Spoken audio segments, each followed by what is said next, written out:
La frénésie du bonheur liquide la morale sur l'autel du narcissisme. C'est ce qu'écrit le philosophe Luc Ferry dans sa toute fraîche frénésie du bonheur différé au bonheur immédiat. N'est-il pas étonnant en 2023 d'entendre encore parler de ce bonheur, en plus sous la plume d'un philosophe qui a dû lire et travailler ses classiques de base. Bonheur, plaisir, vertu, à croire qu'aujourd'hui encore, en 2023, bientôt en 2024, cette époque où la quête de sens taquine, vire, voire obsède les nouvelles générations, eh bien, il était temps aujourd'hui, avec vous sur Radio Notre-Dame et sur RCF, de l'explorer. Alors attaquons, messieurs, si vous le permettez. Faut-il arrêter de confondre, bonheur et plaisir pour convaincre nos auditeurs, je l'espère, pour être heureux en tout cas? Eh bien, question du jour dans cette émission. Et j'ai la joie justement pour en parler, pour explorer, de recevoir mes deux invités qui sont Henri Quinson. Bonjour Henri. Bonjour Marie-Ange. Ravi de vous recevoir aujourd'hui pour ça, vous attaquer tous les deux en tant que vraiment, là pour le coup, spécialiste, on peut le dire, à l'image de Luc Ferry, peut-être qui nous écoute. Vous qui êtes traducteur, écrivain, membre fondateur de la Fraternité Saint-Paul, qui êtes philosophe, on peut le dire. Vous êtes l'auteur de ce dernier ouvrage, notamment, Et l'homme devint Dieu aux éditions du Passeur. Ça rejoint tout à fait en plus notre sujet du jour. Et Gilles Payet qui est avec nous. Bonjour Gilles.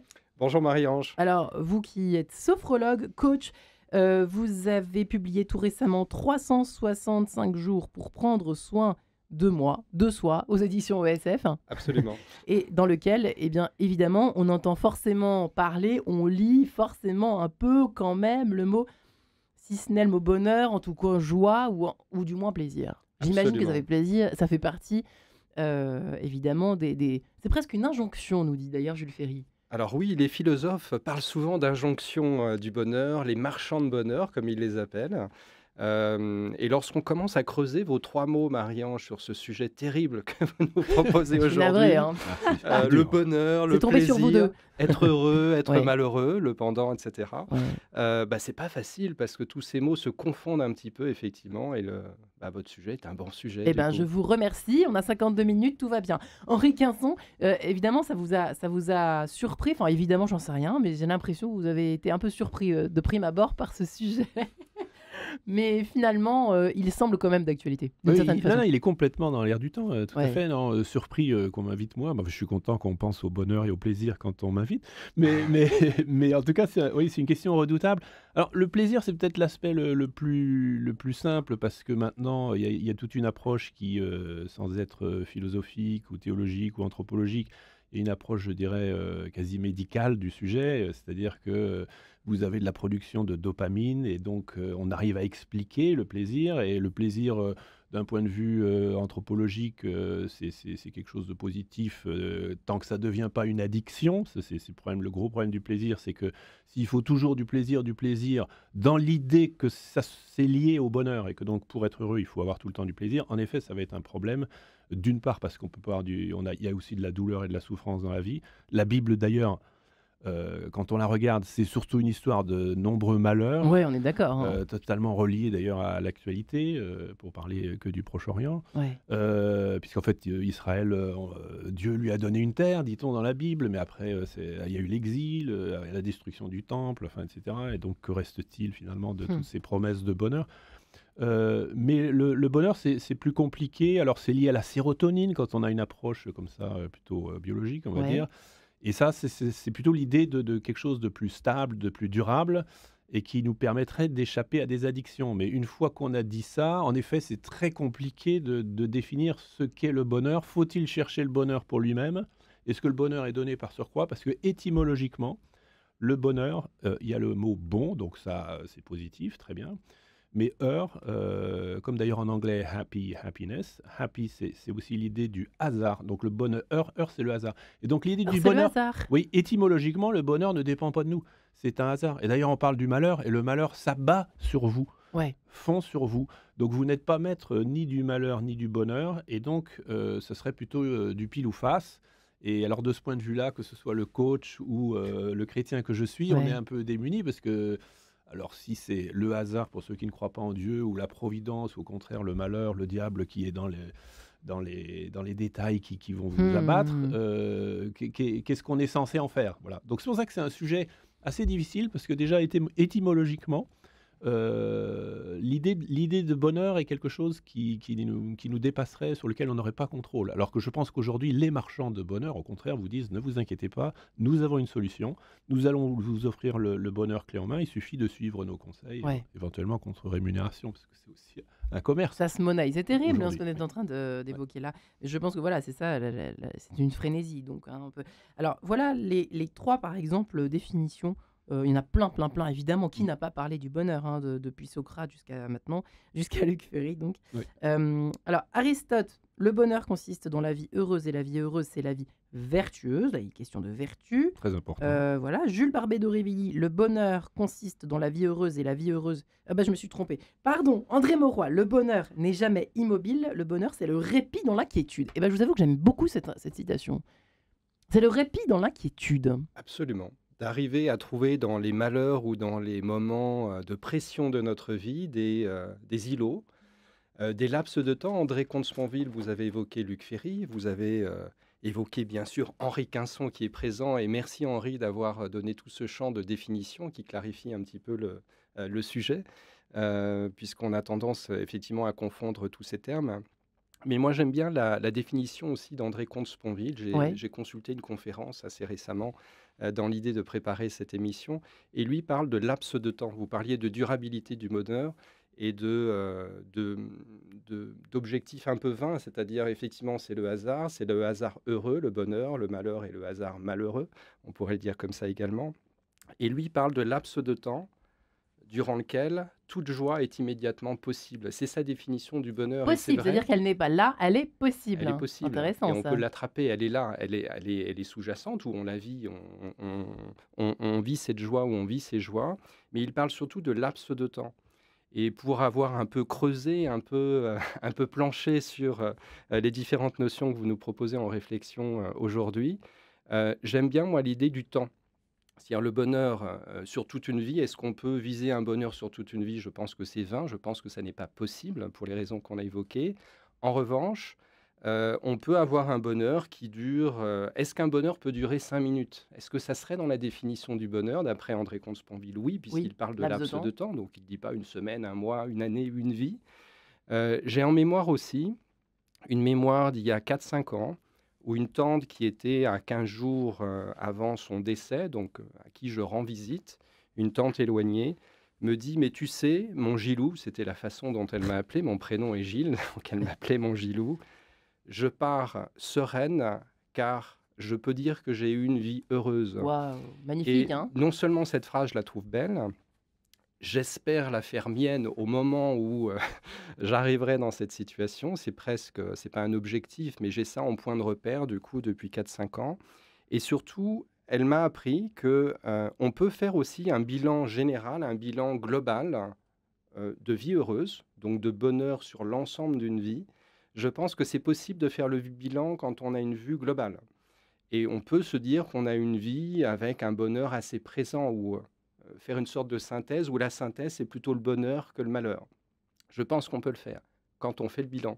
En revanche, quand on fait face à l'avenir, c'est plus compliqué, je trouve, d'essayer de viser le bonheur. Ou je pense que c'est pas vraiment possible en réalité. Est-ce que nos anciens le faisaient, en fait? On remarquait la traduction, le Socrate, en tout cas, s'interrogeait sur cette histoire du bonheur. Mais...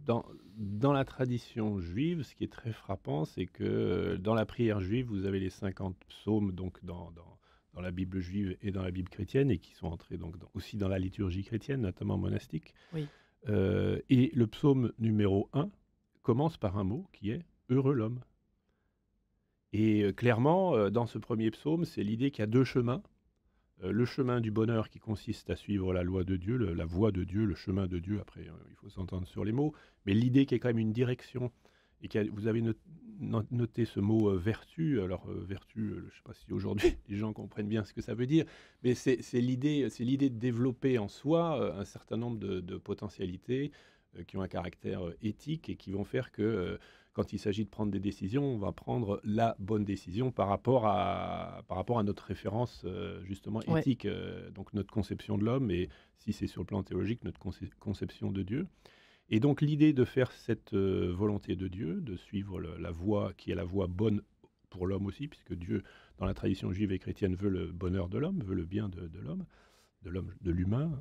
À ce moment-là, il y a clairement dans la tradition juive, je pense quand même cette idée de béatitude. Et les béatitudes, on en parle chez les chrétiens, puisque Jésus, dans 2 des évangiles, Heureux êtes-vous. voilà, heureux êtes-vous, voilà. Et Ouais. parallèlement, dans l'une des versions des béatitudes, vous avez également une série de ce qu'on a appelé malédictions. C'est pas l'idée que Dieu va envoyer des malédictions, mais malheureux êtes-vous les riches, si vous vous C'est vrai. contentez des richesses. Et par contre, heureux les pauvres de cœur. Voilà. Donc il y a toute une série de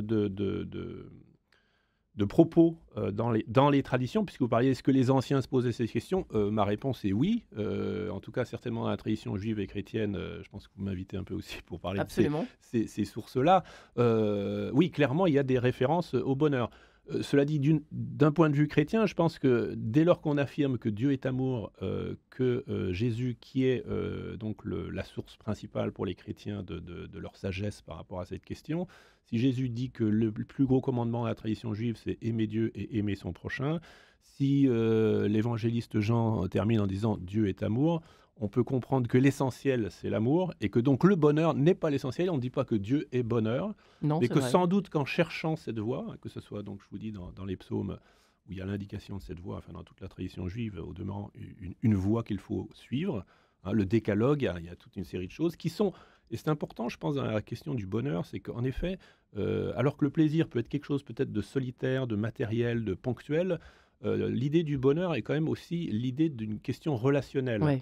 Et aimer Dieu, aimer son prochain, on voit qu'au cœur, c'est relationnel. Dans le décalogue, déjà, donc ces 10 commandements, vous avez, de mémoire, je crois, 6 commandements sur 10 qui concernent notre prochain. Tu ne voleras pas, tu ne tueras pas, etc. Donc je pense que dans le bonheur, il y a l'idée d'une relation aux autres. Et il me semble que dans la période moderne, on a basculé dans l'idée d'un bonheur collectif aussi. C'est pas simplement individuel. Dans la Constitution américaine, puisque je suis franco-américain, vous avez The Pursuit of Happiness. L'homme, dans la Constitution américaine, on dit que ce qui est important, c'est 1, la vie, donc on vous préserve la vie, 2, la liberté, et 3, The Pursuit of Happiness, la poursuite du bonheur, qui est une poursuite certes individuelle, mais qui doit être protégée par la Constitution. Tout ça est quand même plein de paradoxes, hein. Vous en conviendrez, j'imagine. Oui, c'est très paradoxal.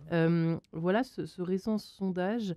Je commence par l'ancien. En 2008, 62% des salariés préféraient travailler plus pour gagner plus et 38% souhaitaient l'inverse. En 2022, 61% voudraient travailler moins, quitte à gagner moins, et 29% seulement avoir un meilleur revenu en travaillant plus. Qu'est-ce que ça nous dit, ça? C'est quand même un sacré, comment peut-on dire, une photographie assez intéressante, en tout cas, de notre société. Alors intéressante, et on pourrait presque dire, en tout cas sous ces statistiques-là, que l'on va plutôt dans le bon sens, même si la société, moi je la trouve très matérialiste, elle est beaucoup dans l'avoir, dans le verbe avoir. Il y a du en même temps partout, hein. Il y a du en même temps partout, effectivement. On a l'impression que c'est très étrange, ce passage 2020-2016. Hein, c'est un sondage de 2022, mais apparemment, il y a une bascule en 2016 pour ce sondage, ce même sondage qui est posé chaque année. Et en fait, ce qui est assez amusant, c'est qu'on parle de crise, mais en fait, il faut peut-être prendre le sens là aussi littéral de sorte de rebond où les gens se réveillent. Peut-être un grand réveil. Assistons-nous à un grand réveil. Alors, et pas seulement. Oui. Mais pas seulement. Pas seulement. En tout cas, si c'est un grand réveil, je le souhaite, bien sûr. C'est très optimiste, notre Gilles. Mais oui, il faut être optimiste. En tout cas, il faut donner les points de repère plutôt aidants. C'est ce que moi, j'essaye de transmettre en tant qu'auteur, en tant que sophrologue, c'est vrai, en tant que coach. Et il me semble, moi, que plutôt que le avoir ou les possessions, ce que vous évoquiez, la richesse, ce que Henri Quinson évoquait, ou ce sondage, le fait de moins avoir d'argent, si tout à fait. l'argent n'est plus un guide absolu. On sait très bien que, par exemple, sur les causes de démission, c'est pas l'argent, c'est pas la mauvaise rémunération, c'est la mauvaise reconnaissance, et souvent du management. Et c'est la première cause de démission. Lorsqu'on interroge les gens sur les causes de démission, c'est ça, c'est pas l'argent. L'argent vient dans l'équation, bien sûr, mais pas en première raison. Donc, c'est la reconnaissance de qui je suis, l'accompagnement de ma progression personnelle. On est sur des choses assez intimes, c'est intéressant. Et c'est cette reconnaissance qui peut procurer ce sentiment d'appartenance, peut-être derrière le bonheur, que j'ai à me lever chaque matin, à faire partie de cette équipe. Vous évoquiez, Henri, l'aspect individuel des plaisirs. Moi, je crois beaucoup aussi, en tout cas, c'est une voie vers laquelle on pourrait tendre un peu plus, vers le fait d'avoir plus de plaisir collectif. Dans les métiers qui sont les miens, je suis formateur donc de groupe. Le coaching, c'est plutôt individuel. La formation, c'est plutôt demain, je serai dans une banque avec 7 stagiaires. Ce moment, je le sais, sera heureux parce que le sujet d'intervention est heureux, parce que je sais embarquer un groupe et parce que je sais qu'à la fin de la journée, demain à 17 h et vendredi à 17 h 01, quand ils quitteront la salle, on aura vécu une expérience de groupe heureuse, on aura eu du plaisir. Alors, je ne sais pas si ça peut s'appeler du bonheur, c'est toujours la différence et l'appréciation des mots. Et surtout le fait aussi, en réfléchissant à tous ces mots, Marie-Ange, ce que je me disais, c'est que ces notions de plaisir, de bonheur, le fait d'être heureux ou malheureux, c'est des notions très relatives. Il y a des situations dans lesquelles vous seriez malheureuse et dans lesquelles je serais heureuse. Pourtant, on vit exactement la même chose. Donc le malheur et l'heure, L apostrophe H-E-U-R, ce sont des choses aussi relatives. On a parlé de définition, mais c'est aussi un ressenti. C'est aussi un ressenti, donc c'est aussi le point de vue que j'ai sur les choses.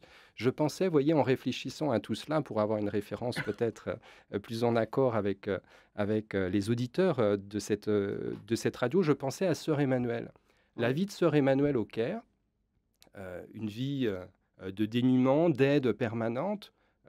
Je pense que 99% des personnes qui nous écoutent, n'auraient pas souhaité du tout. Je ne suis pas sûr qu'ils seraient très heureux à vivre ce que Sœur Emmanuel a réussi à faire dans sa vie.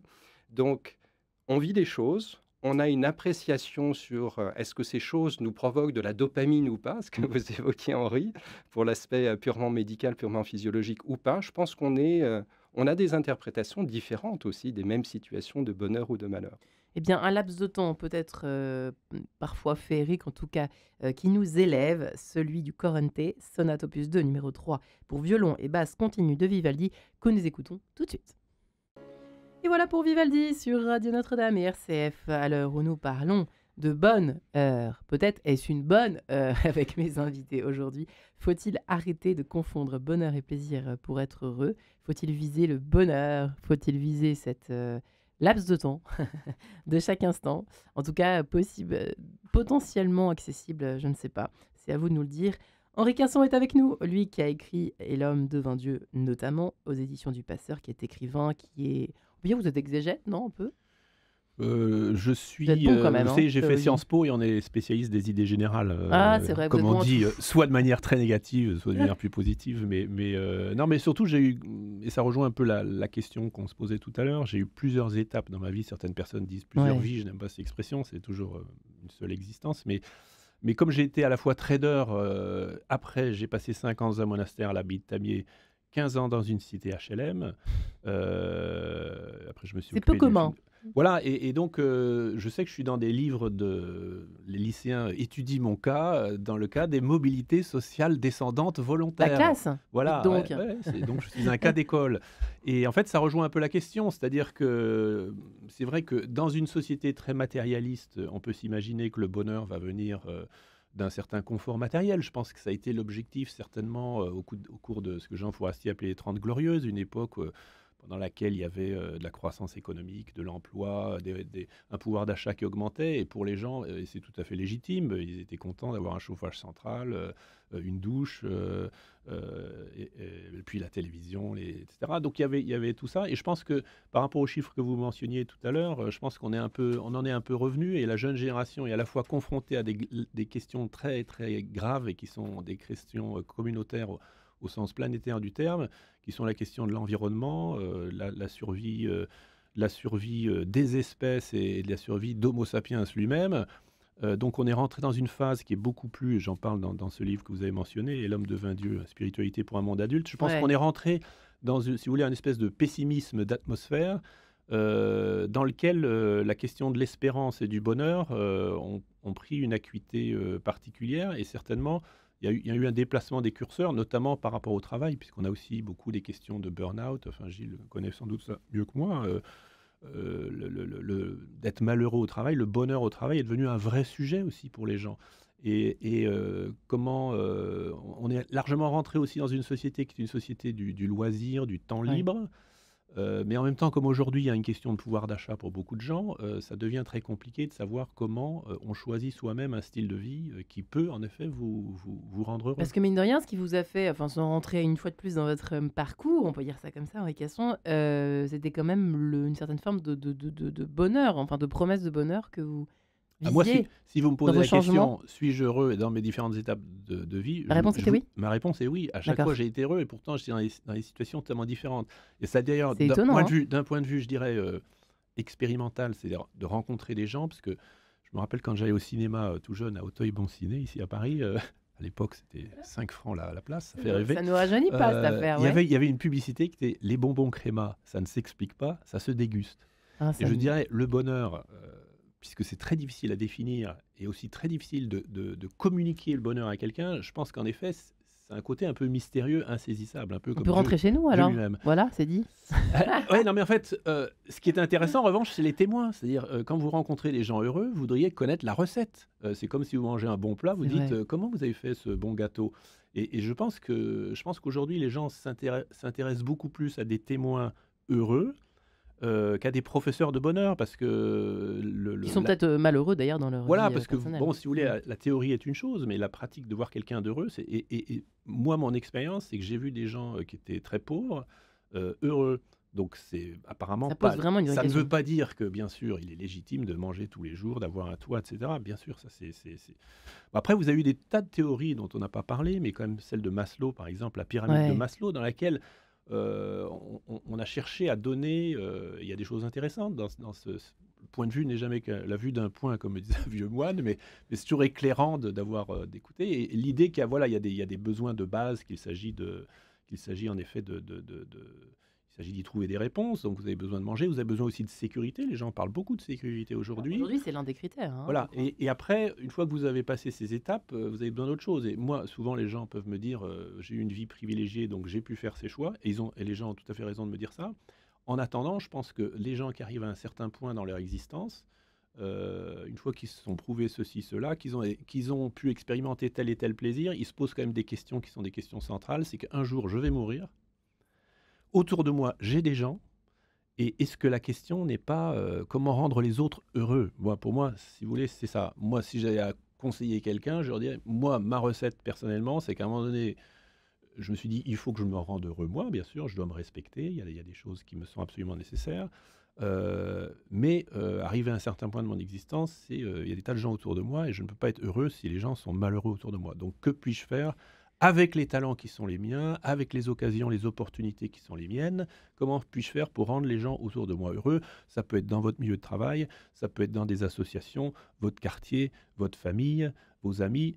Et ces occasions sont innombrables. Et pour moi, la recette serait plutôt celle-là. Est-ce que la quête de sens est une bonne maladie? Parce que c'est presque devenu aujourd'hui une obsession hein, pour les jeunes. On connaît ce phénomène du quiet quitting, de la démission douce, de lente. Enfin, vous voyez, Ouais. on en a déjà parlé suffisamment dans cette émission en quête de sens. Mais J. Payet, vous entendez tous les jours ce terme. Moi, je veux du sens.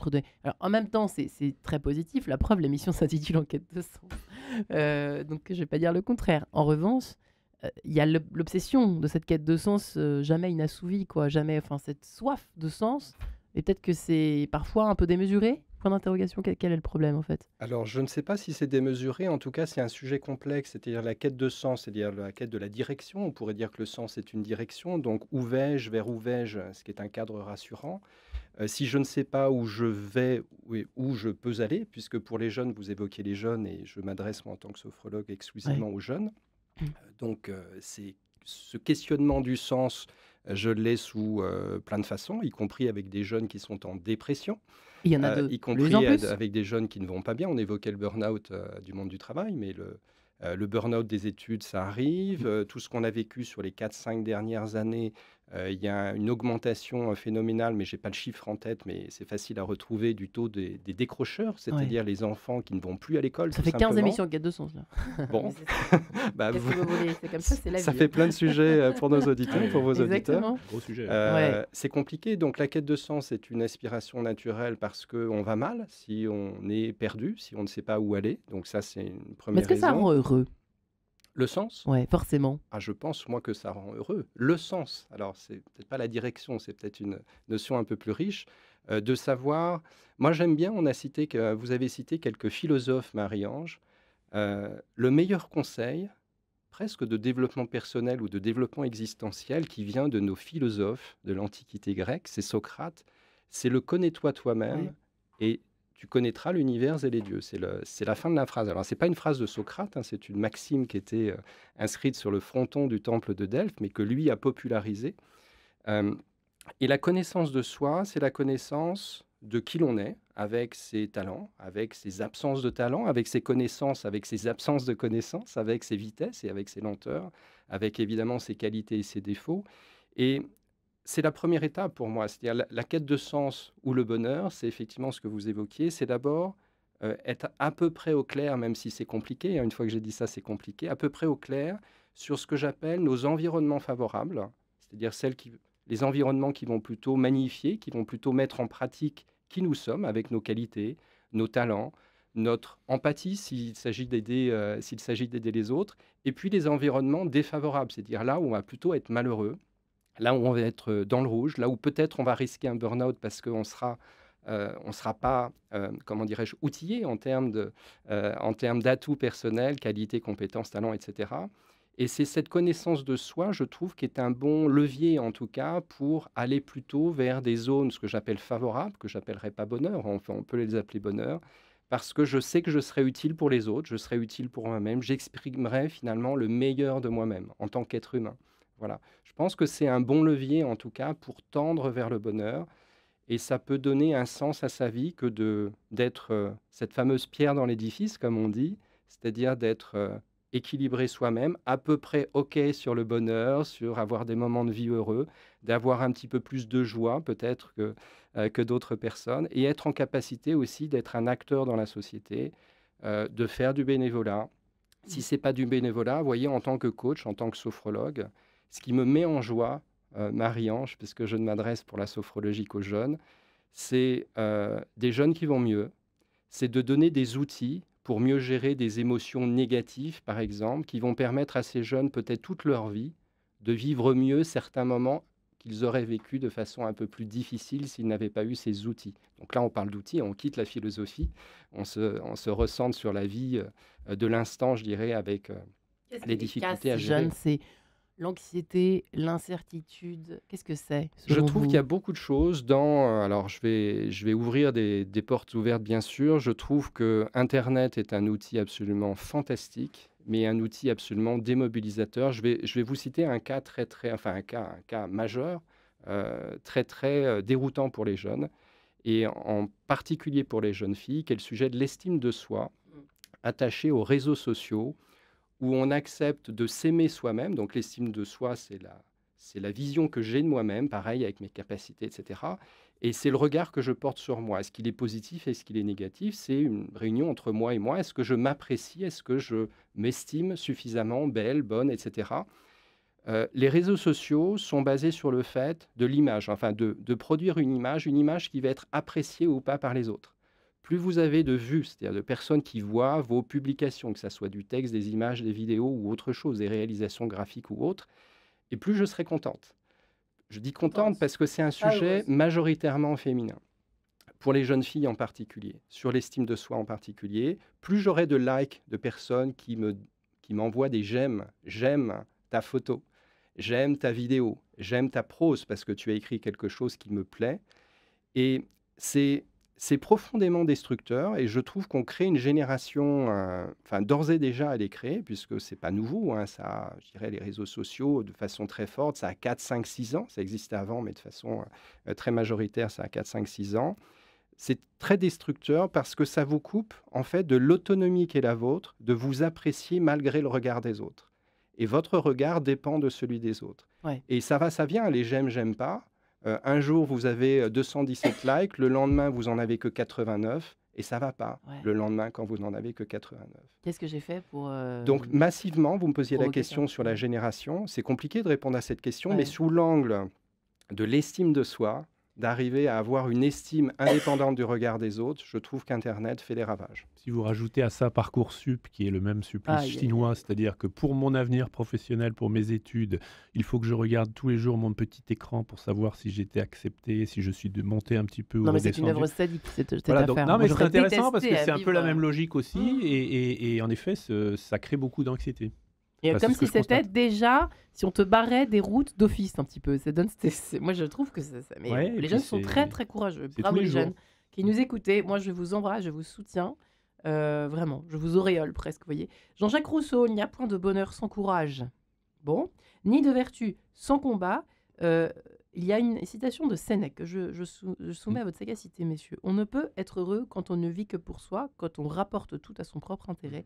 Ou on ne vit vraiment pour soi qu'en vivant pour un autre. Alors ça, c'est quand même intéressant, parce que vous disiez que le bonheur, faire le bonheur des autres, chercher à faire le bonheur des autres ou d'un autre. Parfois, c'est pas si simple à répondre, à trancher, parce qu'un bonheur gratuit, détaché de, par exemple, l'amour amoureux, ou je veux tout faire pour ma douce, ou ce futur prince charmant, j'en sais rien. Mais c'est vrai que c'est pas le même. Et pourtant, on se donne à l'autre, enfin, on essaye de tout faire pour que l'autre ou l'autre soit heureux.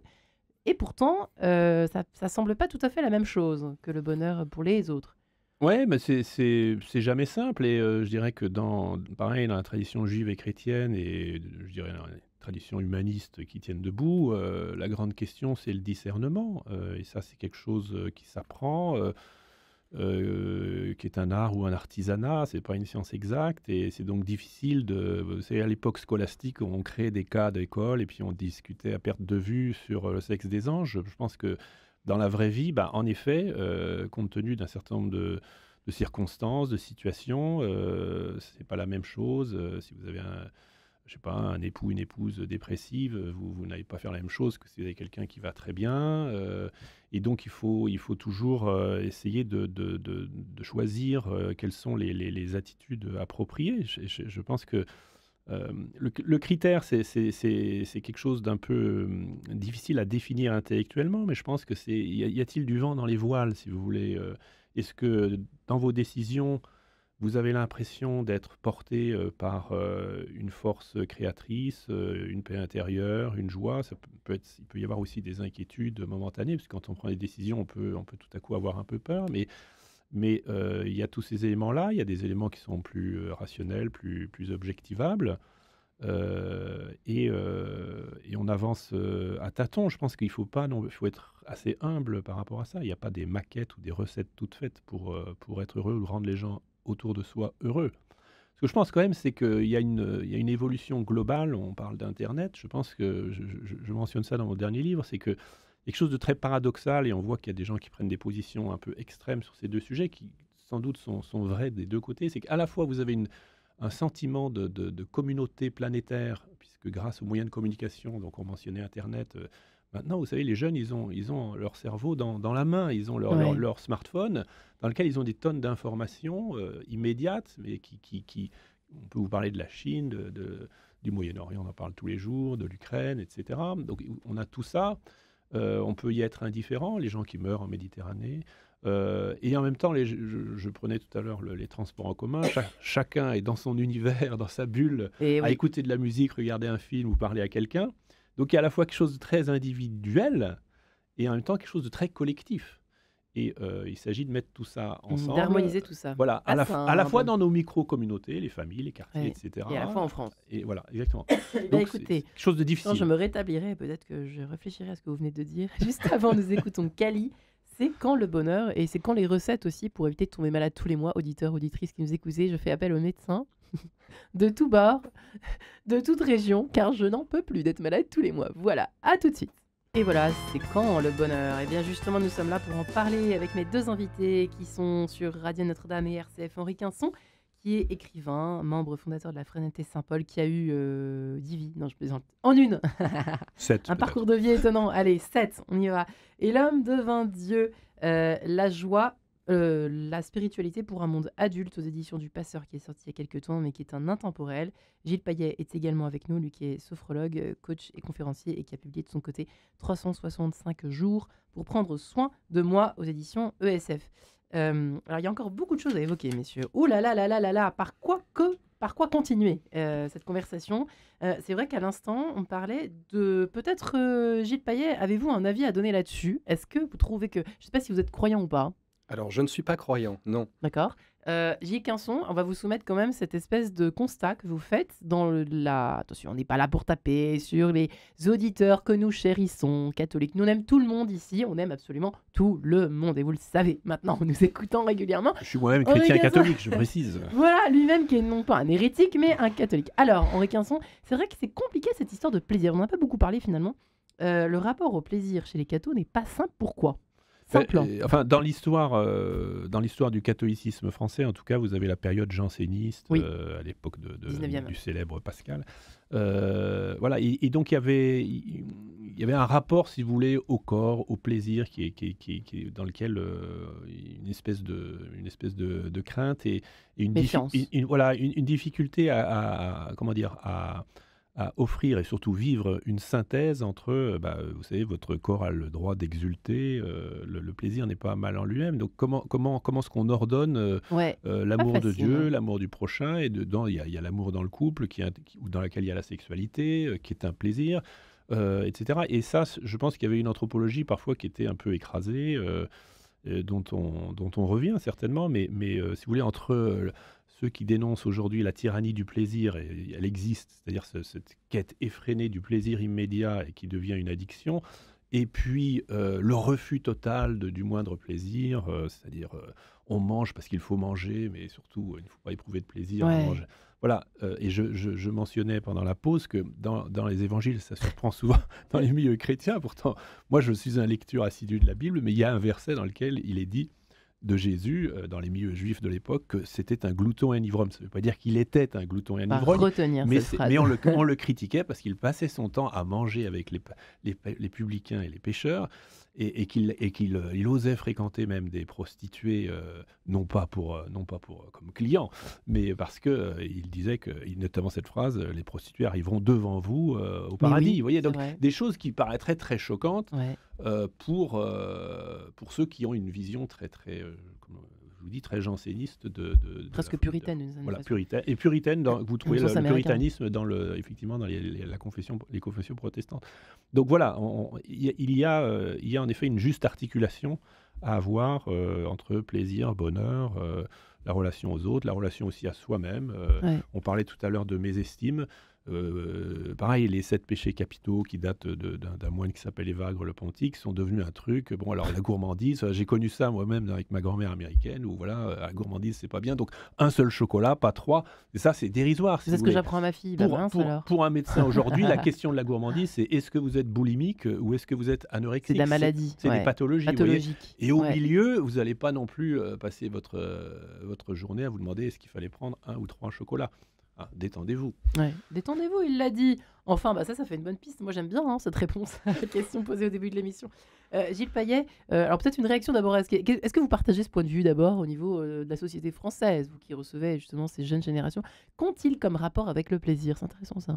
Alors, un rapport qui parfois est addictif. Donc, Vous l'avez dit. toujours pareil, entraîné par les réseaux sociaux, entraîné par ce qu'on trouve sur les réseaux sociaux. Qui sont des sujets d'addiction phénoménaux, mais pas que pour les jeunes, hein. Il ne faut pas se cacher. Je pense que vos éditeurs aussi sont dans des phénomènes d'addiction également, parce que ça nous concerne tous. Absolument. Soit c'est les petits chats, soit c'est les plaisirs sexuels qui sont la première source de consultation sur Internet dans le monde. Les premiers sites ne sont pas les sites d'information, ce sont les sites pornographiques.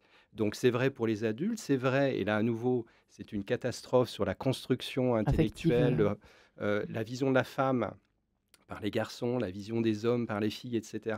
Au travers de la pornographie, ça donne des déconstructions qui vont certainement pas vers le bonheur, donc le plaisir en excès. Vous évoquiez Sénèque, vous évoquiez finalement les courants philosophiques, Épicure.